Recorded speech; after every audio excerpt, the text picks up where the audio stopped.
things have homes. Every plant and every animal has an environment to live in. But have you ever wondered why? Why does a fish survive underwater? Why does a penguin prefer the Antarctic? Why does a cactus grow so well in the desert? What makes an animal or plant live in a particular place? And how do they know they will survive there?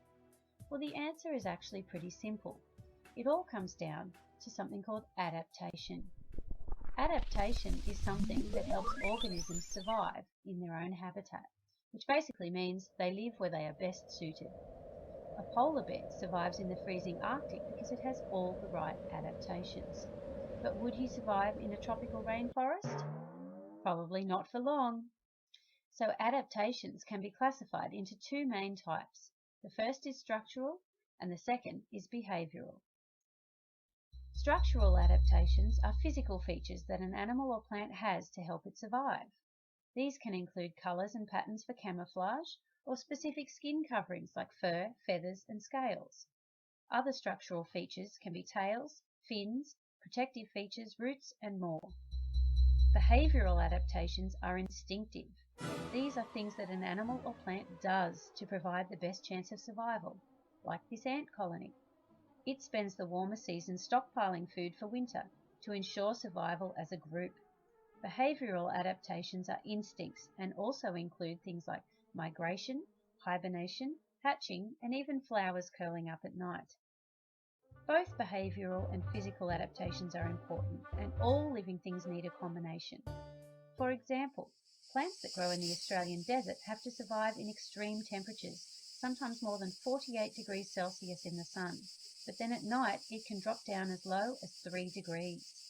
Extreme dryness is also common, as this map of Australia's arid areas shows. So desert plants have adaptations to grow in these hot and rainless landscapes.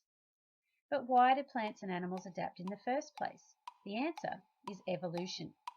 This is the theory that complex creatures evolve from more simplistic ancestors naturally over time.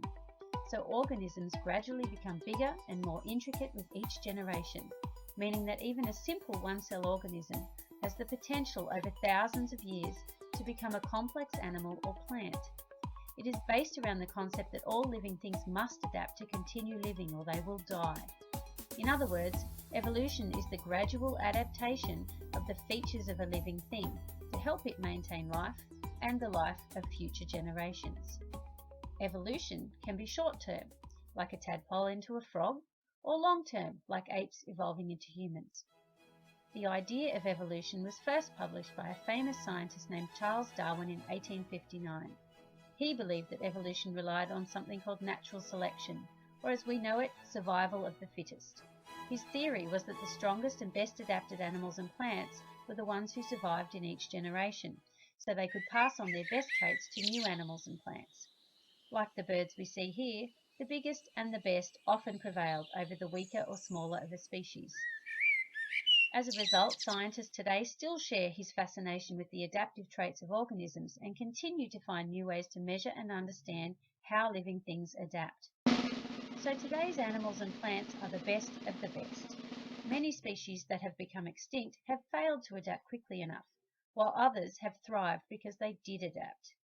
Our world has many varied environments, all of which are changing, and as a result, adaptation is more important than ever, as all living things must continue to adapt in order to guarantee their survival.